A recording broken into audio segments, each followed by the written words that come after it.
Hello friends, welcome to my lecture on Cauchy's integral theorem. We will have two lectures on this theorem. You will see that this theorem is a very important result in complex analysis.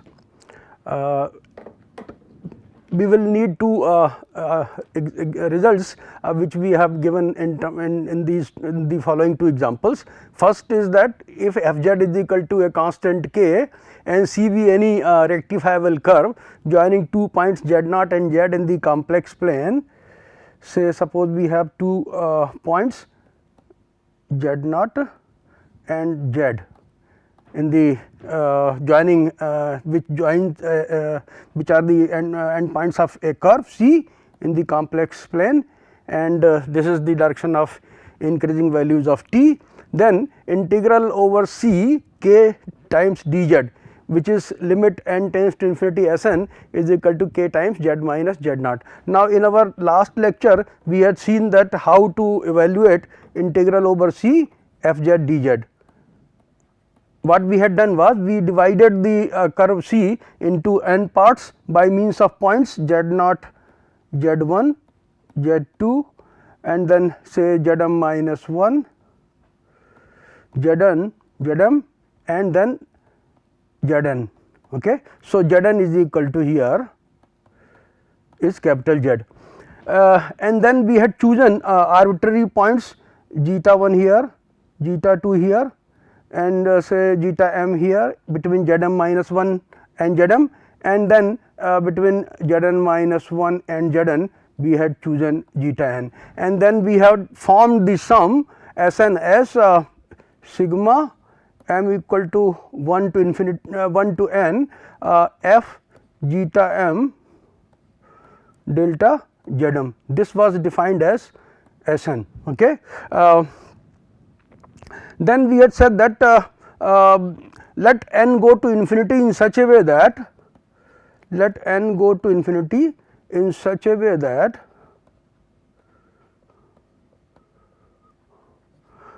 maximum of mod of delta z k 1 less than or equal to k less than or equal to n tends to 0, then limit n tends to infinity S n is equal to integral over C f z dz. Okay. So, here we are given f z equal to k. So, integral over C k dz will be equal to limit n tends to infinity S n, which is equal to limit n tends to infinity sigma m equal to 1 to n f zeta m delta z m, where maximum of mod of delta z k 1 less than or equal to k less than or equal to n goes to 0. Now, this is equal to now we are given f z equal to k for all z belonging to C. So, f zeta m is a point on the curve C. So, f zeta m equal to k for all m equal to 1 to n. So, we shall have limit n tends to infinity maximum of mod of delta z k 1 less than or equal to k less than or equal to n goes to 0 sigma m equal to 1 to n in k delta z m. Okay. Now, recall that delta z m is equal to z m minus 1. Okay. So, let us find the value of this sum sigma m equal to 1 to n k is a constant delta z m. So, k can be written outside the summation and then delta z m is z m minus 1 sigma m equal to 1 to n.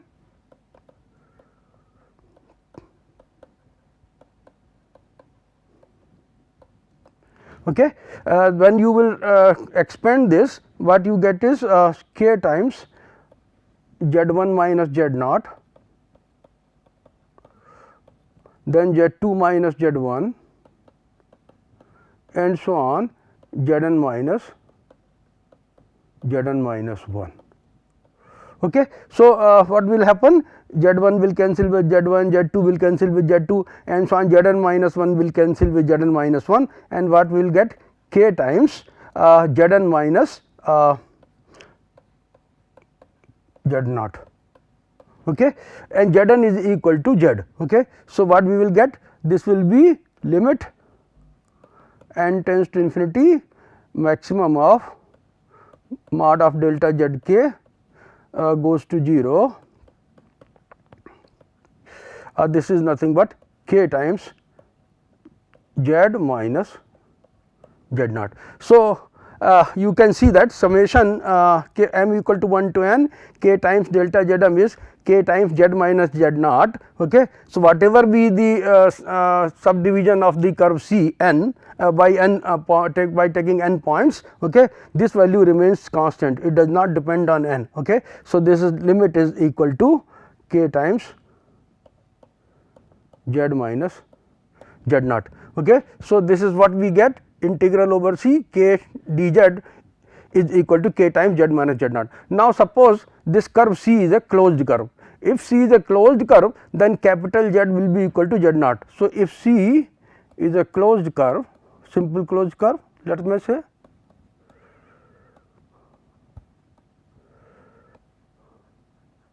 a simple closed curve means a closed curve which does not intersect itself.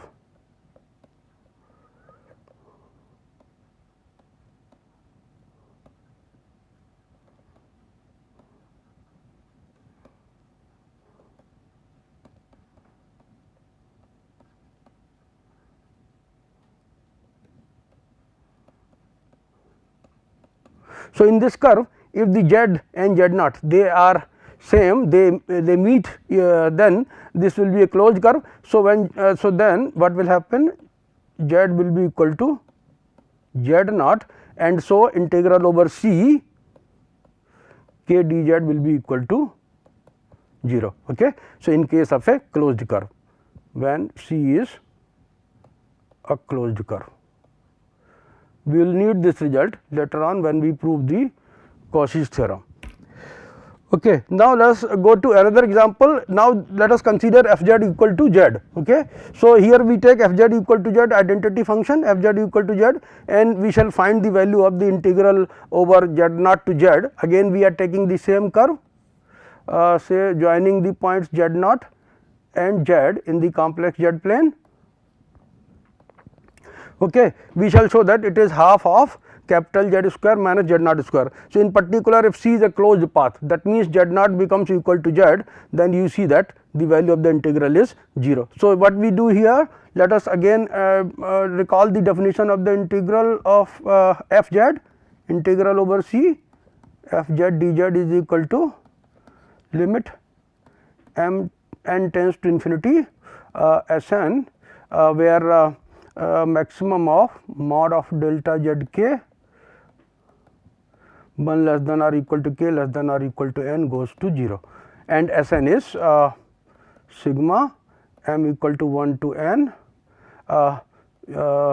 f zeta m delta Z m. Okay. This is Z m minus 1, let us say, and this is Z m. Zeta m is a point in between Z m minus 1 and Z m. Now, zeta m is chosen in a completely arbitrary manner in the interval Z m minus 1 to on the curve between Z m minus 1 and Z m. So, we can take zeta m to be Z m minus 1 as well as zeta m to be Z m. Okay. So, taking zeta m to be Z m minus 1, okay, we have f zeta m equal to f Z m minus 1 equal to Z m minus 1, because we are taking f z equal to z. Okay. So, then S n equal to sigma m equal to 1 to n Z m minus 1 into delta Z m, but delta Z m is Z m minus Z m minus 1. So, what we have is this.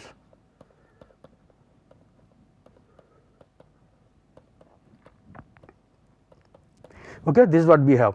Now, similarly, let us take zeta m now equal to Zm. Okay.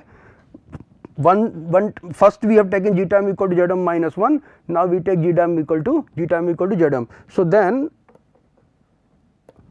the sum sigma m equal to 1 to n f zeta m delta Zm, let us call as Sn star equal to sigma m equal to 1 to n f zeta m equal to f Zm. So, we will have Zm here and then delta Zm. So, this will be summation m equal to 1 to n Zm into Zm minus 1, Zm into Zm minus 1. Okay. Now, let us add this, let us say call as equation 1, this is equation 2, then from 1 and 2 Sn plus Sn star is equal to sigma m equal to 1. So, let me write Sn first. So, m equal to 1 to n. So, that means Z naught, then we have Z1 minus Z naught, then we have Z1, Z2 minus Z1, okay. Then Z2 into Z3 minus Z2 and so on. When you put m equal to n, we get Zn minus 1 into Zn minus 1. This is the value of Sn, okay, plus Sn star. Sn star we put the value of m equal to 1 to n. So, Z1 into Z1 minus Z naught, Z2 into Z2 minus Z naught and so on, Zn into Zn minus 1. Okay. Now, you can see when you add these two expressions, you see Z naught Z1 will cancel with Z naught Z1, okay. Then Z1 Z2 here will cancel with this is Z2 minus Z1. So, Z1 Z2 will cancel with Z1 Z2 here and so on, and what will happen? So, Z1 Z2 Z3 they will all cancel, Zn minus 1 will cancel with Zn minus 1 here, and then what we will have here minus Z naught square, then we will have minus Z1 square, Z1 square will cancel with Z1 square here, Z2 square will cancel with Z2 square here and so on. So, this will give you last term, the terms which will be left will be Zn into Zn, that is Zn square minus Z naught square. Okay. Now, let us take the limit as n goes to infinity, okay. Then what will happen? Limit n tends to infinity such that maximum of mod of delta Zk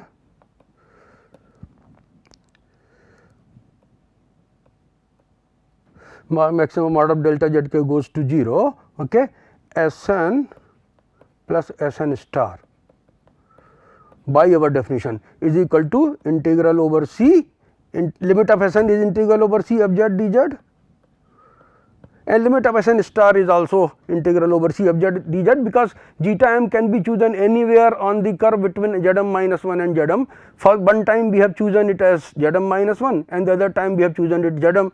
So, this will give us the same limit, okay. So, plus integral over C f z dz, and this is then equal to Zn square, and Zn is what? Zn coincides with Z. So, this is Z square minus Z naught square. This quantity is independent of Z, independent of n, okay. So, Z square minus Z naught square, okay. So, twice integral over C f z dz is equal to Z square minus Z naught square, or we can say integral over C f z dz equal to half of Z square minus Z naught square. So, this is how we prove this result. When this curve is a closed curve, that is Z naught and Zn coincide, Z naught and capital Z coincide, then Z square will be equal to Z naught square. So, we will have the integral equal to 0. So, integral of f z equal to z when C is a simple closed curve is 0. Now, if f z, and let us now list the basic properties of complex line integral. If f z and g z are integrable along a curve C, okay, rectifiable curve C, then integral over C f z plus d z g z d z is equal to integral over C f z d z plus integral over C g z d z, okay, and integral over C k f z dz is equal to k times integral over C f z dz, where k is a constant. So, k is a constant here, complex constant. Now, integral over z naught to z, if you take 2 points z naught and z and you join them by a curve, then integral along z naught to z f z dz will be negative of integral from z naught to z. That is, when you reverse the signs of integration along C, suppose this is your curve C, okay, and this is your z naught point, this is your capital Z point. Suppose you are integrating from z naught to z, okay, that is you get this integral, and when then you integrate from z to z naught, okay, that means you reverse the sign of reverse the signs of integration, then there will be a change of sign. So, integral over C f z dz is integral over C1 f z dz plus integral over C2 f z dz. If we decompose path C into two portions, suppose this is your path C, okay, you decompose it into two parts, say this is A, this is B and this is C, okay. You decompose it into two portions, say C1 is the arc of the part of the curve from A to B, and C2 is the part of the curve from B to this is your B, yeah, this is your B, this is your curve C, okay, curve C. So, this is curve C, okay. So, integral from A to B plus integral from B to C along the curve will be equal to integral over C, okay. So, now these results can be easily established by using the definition of the line integral as the limit of a sum, okay. So, they can be taken as an exercise. I will prove that the mod of integral over C f z dz is less than or equal to m into L, where L is the length of the path C and m is a constant such that mod of f z is less than or equal to m. Now, let us see when we had considered the curve C in the complex z plane, say joining the points z naught and z be divided into n parts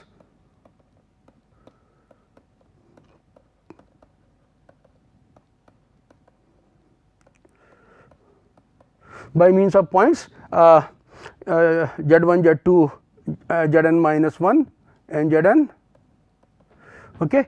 And then we had taken arbitrary points in a completely arbitrary manner between z naught and z1 as zeta 1, then zeta 2 between z1 and z2, and then with zeta m between zm minus 1 and zm, and we form the sum Sn equal to sigma m equal to 1 to n f zeta m delta zm, okay. And the limit of this Sn as n goes to infinity when in such a way that mod of delta zm, maximum value of mod of delta zm goes to 0 when m varies from 1 to n, then that gives you the integral over C f z dz, okay. So, let us see, mod of Sn is less than or equal to sigma m equal to 1 to n mod of f zeta m into mod of delta zm, okay. Now, mod of f z is less than or equal to m for all z on C. So, mod of f zeta m will be less than or equal to m for all m equal to 1, 2 and so on up to n, because zeta m belong to curve C, okay. So, this is less than or equal to m times sigma m equal to 1 to n mod of delta zm. What is mod of delta zm? Let us look at this. You see, this is mod of delta zm. Let me show you like this. This is zm minus 1, this is zm, okay. Then mod of delta zm is mod of zm minus Zm minus Zm minus 1. That is the distance between the complex number Zm minus 1 and Zm. So, this is the mod of delta Zm, this is mod of delta Zm. Okay. That means the length of the chord joining the points Zm minus 1 and Zm. Okay. So, this is the sum of the lengths of the chords which join the points Z0 to Z1, Z1 to Z2 and then so on Zn minus 1 to Zn. Now, if we let n go to infinity in such a way that, let n go to infinity in such a way that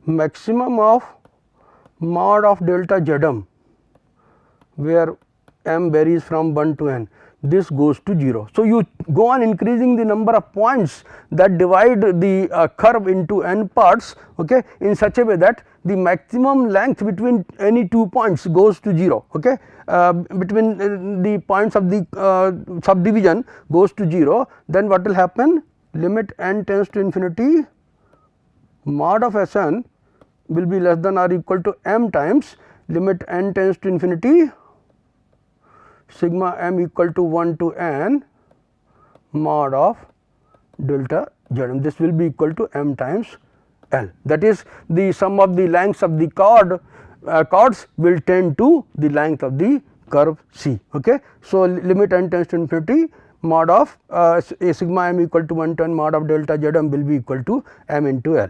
And we know since limit n tends to infinity Sn is equal to integral over C f z dz, we have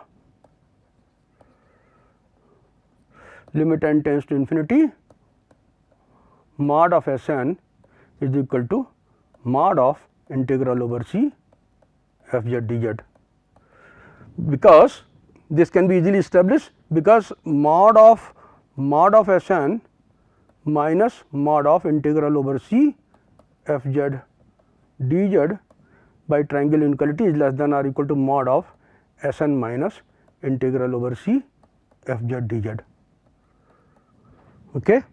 So, when integral over C f z dz tends to Sn tends to integral over C f z dz, mod of Sn tends to mod of integral over C f z dz. So, this limit is nothing but mod of integral over C f z dz. So, this actually this gives us mod of integral over C f z dz less than or equal to m into L. So, this property is also going to be used in the proof of the Cauchy integral theorem. Okay, now, let us define what is a simply connected domain. Suppose a domain D in the complex plane is called a simply connected domain if every simple closed curve in D, as I defined earlier, a simple closed curve is a closed curve which does not intersect itself. So, a closed curve in D without self intersections encloses only points of D. Okay. A domain which is not simply connected is called a multiply connected domain. For example, you can see the interior of a circle. Okay. A circle is a closed curve and it does not intersect itself. So, it is a simple closed curve.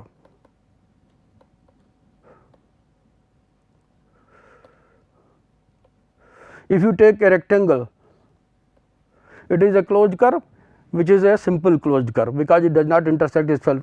Let us take a ellipse. Okay. It is also a simple closed curve. They are all simple closed curves, or you can take a square. They are all simple closed curves.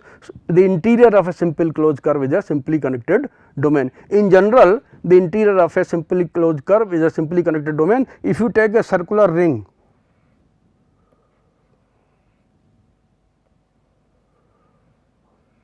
okay, this is the domain whose boundary consists of two parts, okay, the inner circle and outer circle. Okay. So, this is not this domain shaded region is not a simply connected domain because this because of the fact that if you take any curve in this, okay, it cannot be shrunk to a point without leaving the domain. Actually, we say that a simple closed curve is one which can be shrunk to a point without leaving the domain. So, here you can see if you take a closed curve in the shaded region and you go on shrinking it, it cannot be shrunk to a point without leaving the domain. So, it is not a simply connected domain. There are two boundaries of this region. So, this is called a doubly connected domain. A domain which has p boundaries will be called a p connected domain. In fact, a bounded domain is called p fold connected if its boundary consists of p closely connected such boundaries without common points for the annulus. So, this is annular region. Okay. The region bounded by two concentric circles is an annular region. So, this is called a doubly connected domain. The boundary consists of two circles having no point in common. So, if a domain is not simply connected, it will be called a multiply connected domain. Sir, for example, you consider a domain like this. You can see here if you take this region, this is not a simply connected domain, because if you take a closed curve like this, okay, it cannot be shrunk to a point without leaving the domain. So, the domain, the interior of this closed curve is not simply connected, and its boundary of this region consists of 1, 2, 3 and 4 parts. Okay. So, it is 4 connected. P connected means 4 connected domain. It is a multiply connected domain. A domain D will be called bounded if it lies entirely in some circle about the origin. That means, if you take a domain, it will be called a bounded domain if you can draw a circle with center at the origin of some radius r, such that the given domain lies completely inside it. Say for example, you take this as origin, you can draw a circle like this, okay, in which this lies. So, if you can construct a circle with center at the origin of some radius r, such that the domain D lies completely inside it, then the domain D will be called a bounded domain. Now, Cauchy integral theorem: if f z is analytic in a simply connected bounded domain D, then for every simple closed path C in D, integral over C f z dz is equal to 0. Now, you can see how powerful result is this Cauchy integral theorem. It says that you take any simply connected domain, bounded domain, if f z is analytic there, then you take any simple closed path in C in D, integral over C f z dz equal to 0. For example, let us consider f z equal to e to the power z.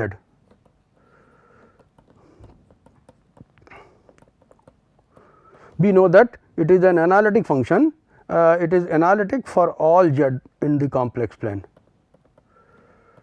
for all z in C in the complex plane, z plane. So, the theorem says that you take any simple closed path in the complex plane, okay, any simple closed path, okay, any simple closed path, whether it is circle or it is ellipse or you take a square or you take a rectangle, okay, the integral of e to the power z along that path is equal to 0. So, integral over C e to the power z dz equal to 0, where C is a simple closed path, C is any simple closed path in D.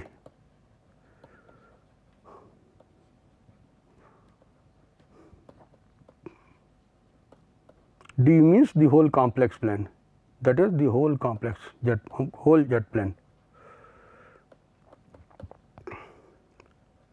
You can take any polynomial, f z can be any polynomial in z.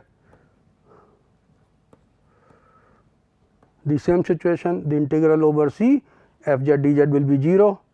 You can take f z to be sin z or f z to be cos z, or you take f z equal to sin hyperbolic z or cos hyperbolic z.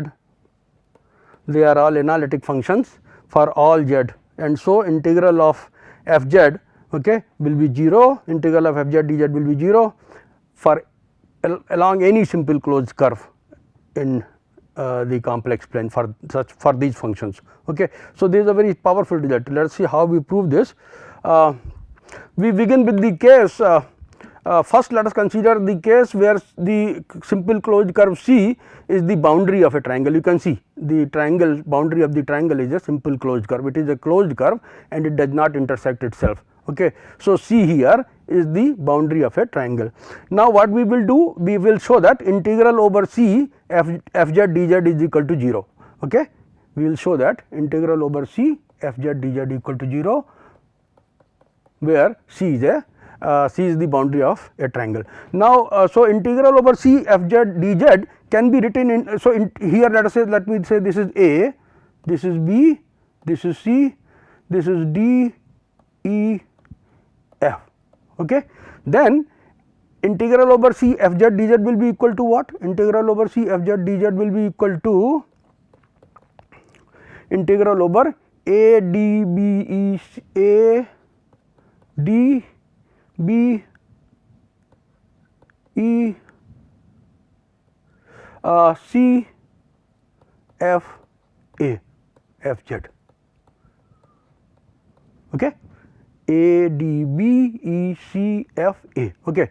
Now, I can write it as integral over A d f a plus integral over d b e d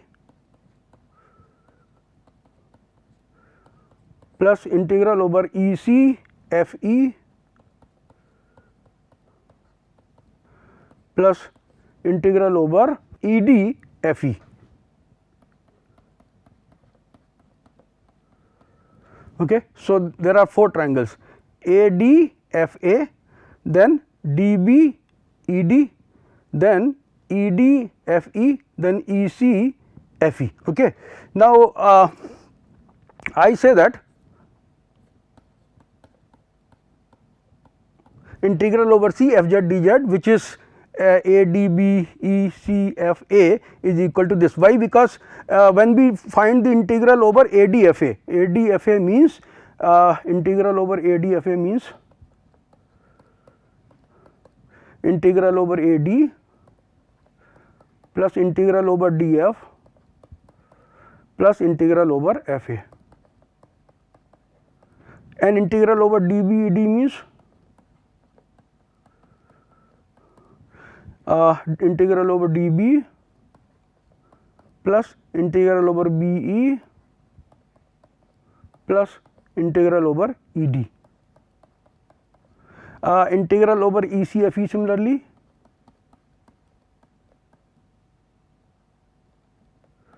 will be E c f e. Okay. So, E c plus C f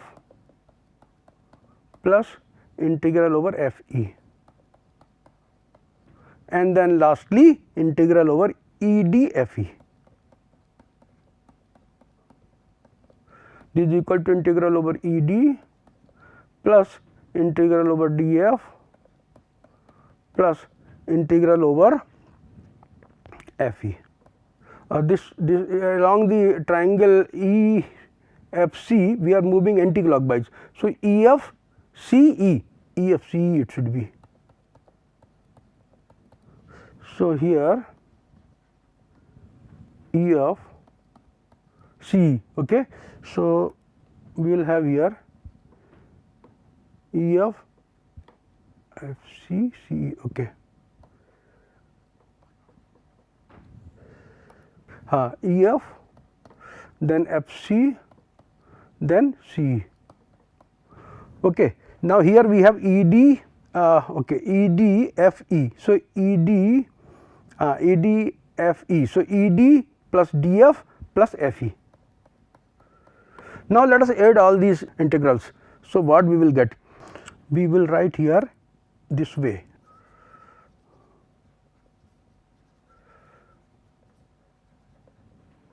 Okay, let us see. What I am doing is A b, I am moving along this direction, then this direction, and then this way. So, integral over E f d e.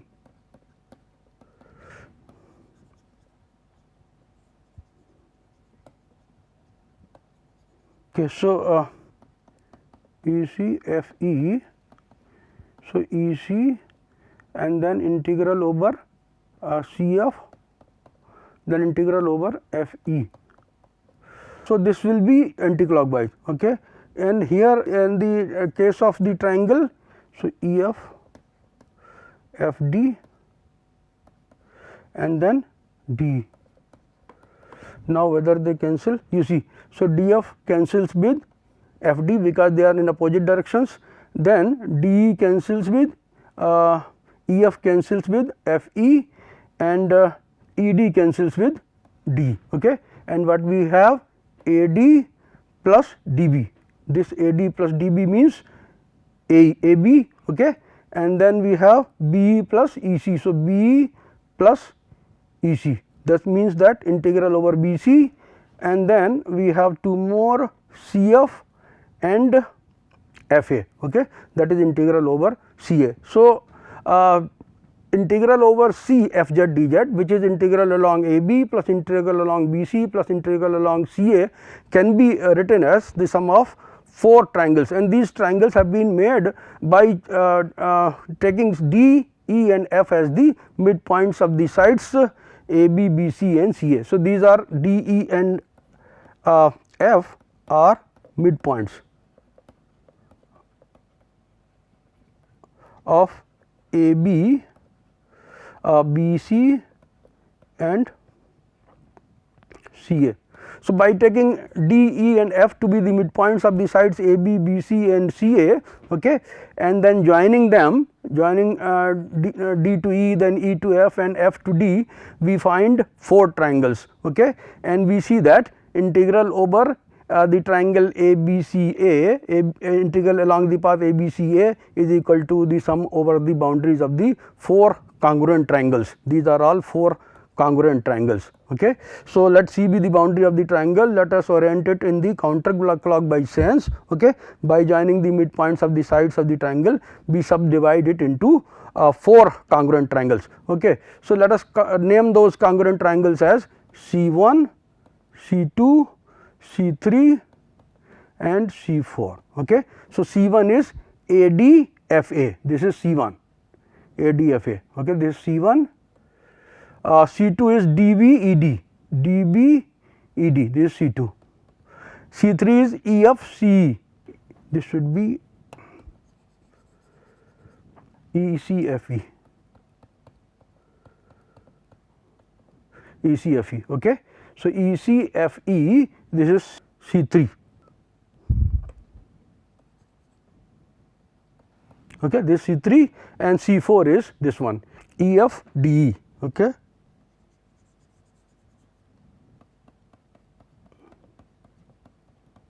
Okay, EFDE, this one, okay. So, this fourth triangle, okay. So, this is how we write it, and then what we do is integral over C f z d z is equal to integral over C1 plus integral over C2 plus integral over C3 and C4 f z d z, where C1, C2, C3, C4 are boundaries of the 4 congruent triangles, okay. Mod of integral over C f z d z by triangle inequality is less than or equal to mod of integral over C1 f z d z plus mod of f z d z over C2 mod of f z d z integral over f z d z over C3 and mod of integral over C4 of f z d z.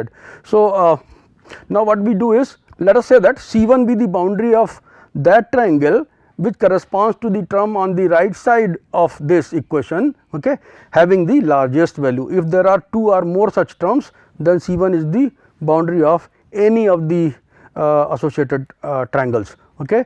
So, then what we will do, this will be mod of integral over C f z d z will be less than or equal to 4 times mod of integral over C1 f z d z, because C1 is the boundary of that triangle whose integral over C1 is the largest, okay. So, each of the terms on the right side of this equation will be less than or equal to mod of integral over C1 f z d z, okay. So, what we have here, you see this was the situation. Out of these 4 congruent triangles, we have taken that triangle as C1, okay, whose integral of fz along that C1 is having the maximum value. Okay. So, then that C1 is now again subdivided into 4 congruent triangles by taking the midpoints of the sides of that triangle C1 and joining them. Okay. So, by similar process, by joining the midpoints of the sides of the triangle bounded by C1, we obtained similarly a triangle with boundary C2 such that mod of integral over C1 fz dz is less than or equal to 4 times mod of integral over C2 fz dz. Now, combining this and this equation, okay, these two equations, we arrive at mod of integral over C fz dz less than or equal to 4 square mod of integral over C2 fz dz. Now, continuing this process, okay, we obtain a sequence of triangles T1, T2 and T3 and so on with boundaries C1, C2 which are similar triangles and such that Tn lies in Tm when n is greater than m. Okay. You can see C1 C2 lies in C1, C3 lies in C2 and so on. So, when n is greater than m, Tn lies in Tm. Okay. And mod of integral over C f dz will be less than or equal to 4 to the power n mod of integral over C n fz dz. Now, let z naught be the point which belongs to all these triangles. Actually, we have here a nested sequence of triangles. So, let z naught be the point which belongs to all those all these triangles. Then we have assumed that f is analytic. Okay. So, f is differentiable at z naught. Okay. So, f z equal to f z naught plus z minus z naught f prime z naught plus eta z z minus z naught. You see, we have f prime z naught equal to limit z tends to z naught f z minus f z naught divided by z minus z naught, or we can write it as f z minus f z naught by z minus z naught minus f prime z naught equal to eta z. Okay, we can write like this, where eta z goes to 0 as z goes to z naught. So, by definition of derivative we have this equation. This can be alternately written like this and we then can write it as f z equal to. So, this gives you f z equal to f z naught. By multiplying the equation by z minus z naught, we have f z naught plus z minus z naught into f prime z naught plus eta z into z minus z naught. Okay. Now, eta z goes to 0 as z goes to z naught. So, what will happen? We will, for any epsilon greater than 0, we can find a delta greater than 0 such that mod of eta z is less than or equal to epsilon whenever mod of z minus z naught is less than delta. This follows from the definition of limit.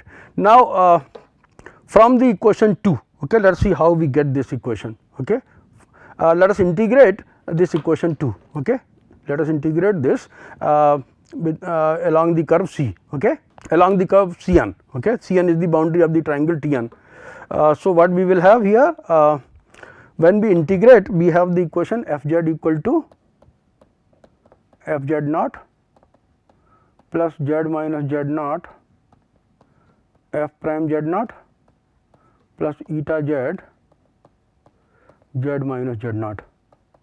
Okay. So, let us integrate over Cn f z dz. Then this is equal to integral over Cn f z naught dz plus integral over z minus z naught f prime z naught in integral over Cn dz plus integral over Cn eta z z minus z naught dz. Okay. Now, we have already shown that if C is a closed path, if C is a closed path, closed curve, then integral of k over C, okay, is equal to 0. This we have already proved. Here f z naught is a constant quantity, okay. So, integral over Cn f z naught dz equal to 0, okay. And then here f prime z naught is a constant quantity, I can write it outside the integral. Now, integral over Cn z minus z naught dz can be written as integral over Cn z dz minus integral over z naught dz Cn, okay. Integral we have also proved that integral over C z dz equal to 0 when C is a closed curve.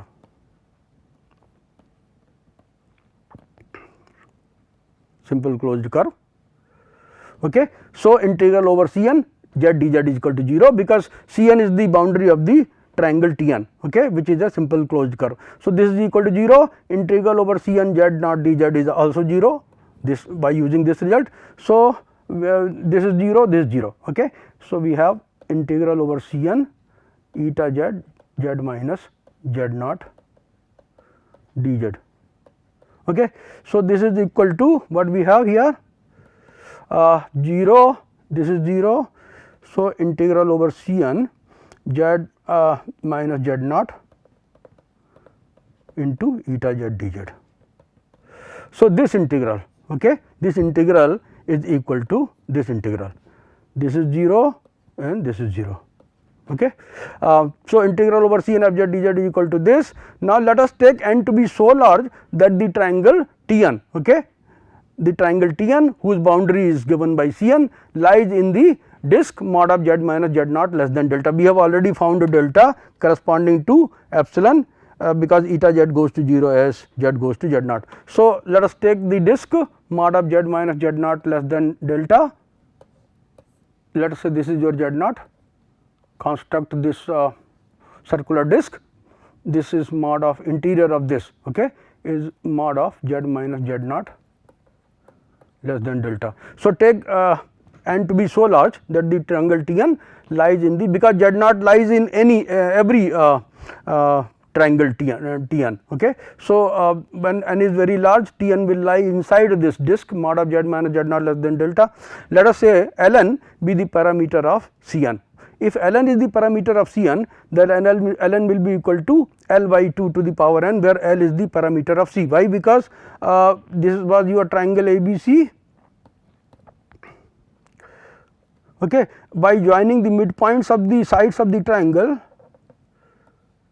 we obtained 4 congruent triangles, okay.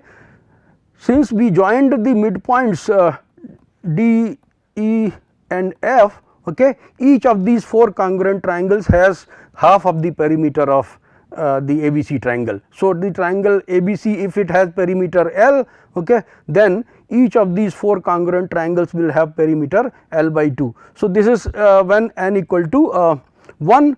If you take now let us say C1 is that triangle along which the integral of fz is having the largest value, and let us say this is C1 triangle. So, again you join the midpoints here, you get this, okay. So, if since its length of ADF is L by 2, then here the C2 triangle will be that triangle along which the integral of fz will be having maximum value. So, if C2 is this triangle, then its perimeter will be half of the perimeter of ADF, that means L by 2 square. So, when n is equal to 2, you will get ln equal to L by 2 square. So, in general ln will be equal to L by 2 to the power n, where ln is the parameter of Cn, okay. Now, mod of z minus z naught, okay, mod of z minus z naught is less than ln. You see here, suppose this is your this is your triangle Tn, okay, this is your triangle Tn whose boundary is Cn, this boundary is let us say Cn, okay. You take any point z here, z naught is a point which lies inside the circle inside the triangle Tn. So, the length of this line segment joining z naught to z, this length of the line segment z naught to z will always be less than the perimeter of Tn, okay. So, mod of z minus z naught is less than the perimeter of Cn, that is ln, and ln is equal to L by 2 raised to the power n. L by 2 raised to the power n is less than delta, okay. because the triangle Tn lies inside the disk. Okay. So, mod of z minus z naught less than delta. So, mod of z minus z naught is less than ln, ln is L by 2 raised to the power n, which is less than delta. This will be true for all z on Cn. Okay. Hence, mod of integral over Cn f z. Now, let us come to this mod of integral over Cn f z dz is equal to this quantity. Okay. This one, let us come to this. Okay. So, mod of integral over Cn f z dz will be less than integral over Cn mod of eta z mod of z minus z naught mod of dz. Okay. Mod of eta z is less than epsilon whenever mod of z minus z naught is less than delta. Okay. So, this is epsilon, and mod of z minus z naught is less than L by 2 raised to the power n. Integral over Cn mod of dz, okay, is nothing but the length of Cn. Okay. So, this is equal to L by 2 raised to the power n. Okay. So, this is L by 2 raised to the power n. So, epsilon into L square 4 to the power n. Okay. This is L square over 4 to the power n. Now, mod of integral over C f z dz, this be found to be less than or equal to 4 to the power n into integral over Cn f z dz mod of this. Okay. And this is less than or equal to epsilon into, so this is 4 into 4 to the power n into epsilon L square by 4 to the power n. So, this will cancel and we will get epsilon L square. Now, epsilon can be made arbitrarily small because it is arbitrary. So, let us taking epsilon to be arbitrarily small, okay, we arrive at integral over C f z dz equal to 0. So, when C is a triangle, okay, C the boundary this curve C is the boundary of a triangle, okay, we found that integral over C f z dz equal to 0. Now, let us consider the case 2 where C is the boundary of a closed polygon. You can see, suppose this is the polygon, this is A, B, C, D, E, this is my polygon A, B, C, D, E. Okay. What I do is I join B to D and A to D, okay, and then I see that integral over A, B, C, D, E, A, B, C, D, E, A f z dz. Okay. So, I convert it into 3 triangles 1, 2, 3, okay, and what I notice is that integral over A B d A plus integral over B C d B plus integral over d E A D.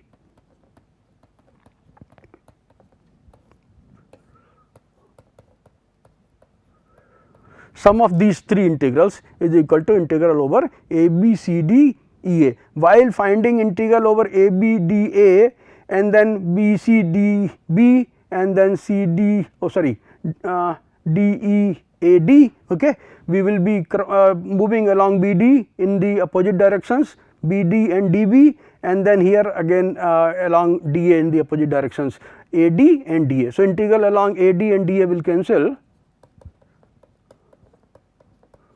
This will be equal to 0,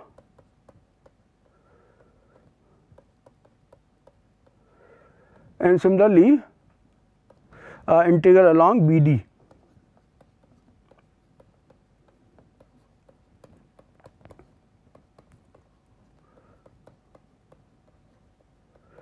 So, since this is equal to 0 and this is equal to 0, okay, this sum of these 3 integrals will be equal to this integral.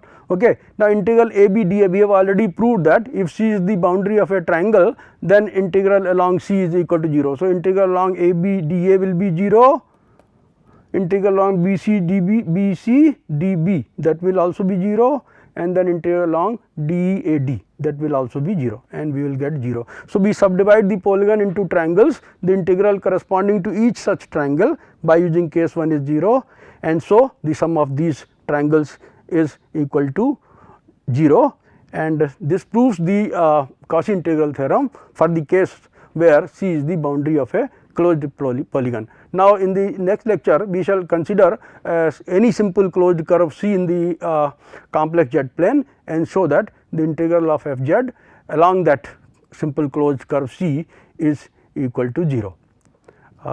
With this I would like to end my lecture. Thank you very much for your attention.